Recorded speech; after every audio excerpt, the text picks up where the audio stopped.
닌텐도 특허에서 눈길을 끄는 점은 스위치 오리지널 모델의 시그니처 중 하나였던 탈부착이 가능한 컨트롤러 조이콘이 사용되지 않을 수 있다는 점입니다. 조이콘 같은 경우 고질병이라 할 수 있는 쏠림 현상으로 인해 내구성에 대한 상당한 문제를 갖고 있는 게 사실이었습니다.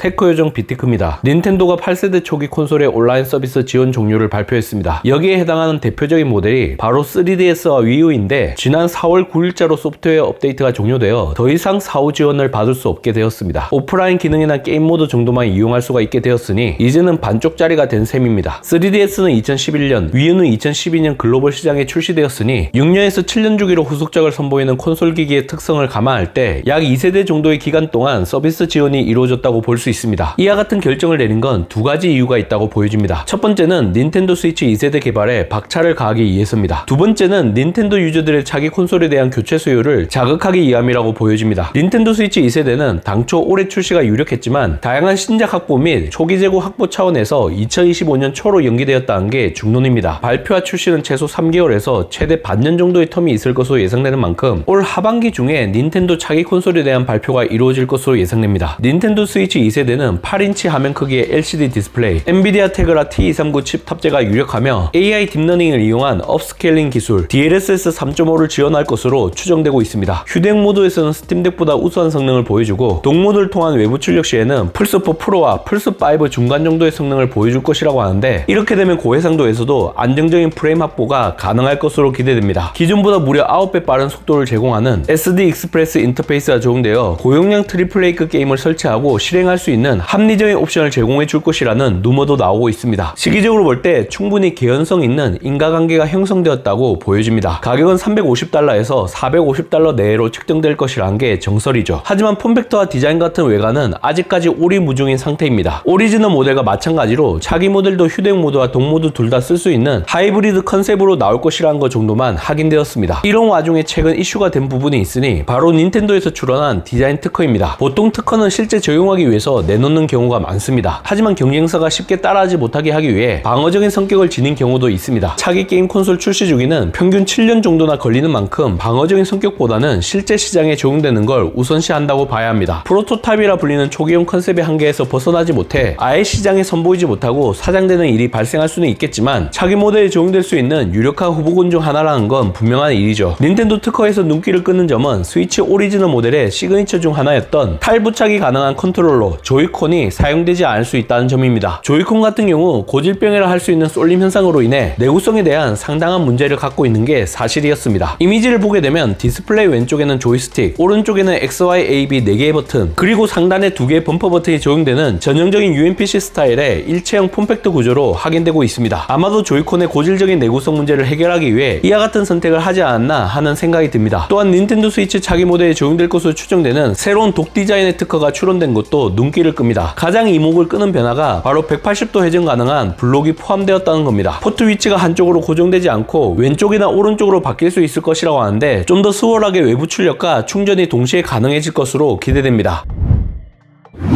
이번 영상을 본 여러분들의 생각은 어떠신가요? 잘 보셨다면 좋아요, 구독, 알림 설정 부탁드립니다. 테크 요정 비티크는 다음 영상에서 찾아뵙도록 하겠습니다. 고맙습니다.